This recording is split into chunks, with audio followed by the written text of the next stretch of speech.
Have you ever found yourself in a trade that went against you? It's a common experience, but one that can be definitely avoided, and it's called stop loss.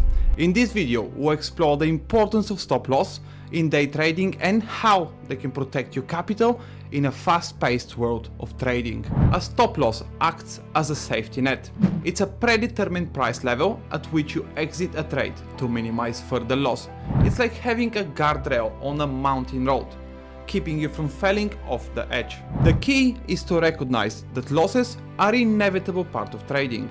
However, by setting a stop loss, you establish a clear exit strategy that ensures you don't hold onto a losing trade for too long. This disciplined approach is essential for risk management and maintaining a healthy trading account. Think of a stop loss as a powerful trading buddy, protecting your capital and allowing you to trade another day.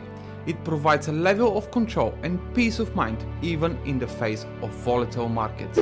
The first step in setting a stop loss is determining an appropriate level based on your trading strategy and risk tolerance. This requires careful analysis and consideration. Think about your risk tolerance.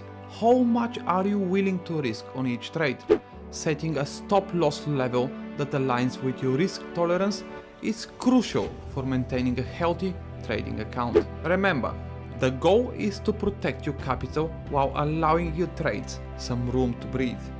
Setting a stop loss too tight may result in premature exits, while setting it too wide may expose you to excessive loss. Additionally, consider key support and resistance levels in the market.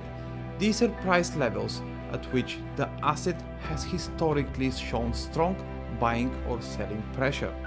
Placing your stop loss just beyond these levels can provide additional layer of protection.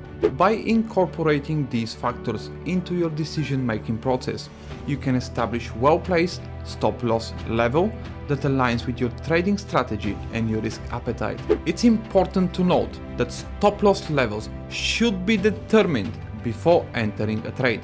Emotional decision-making during trading can lead to a poor judgment and impulsive actions. Remember, trading is all about managing risk, and stop loss is your best friend in achieving that goal. Stay tuned because we are just getting started on our journey to become more effective and disciplined traders.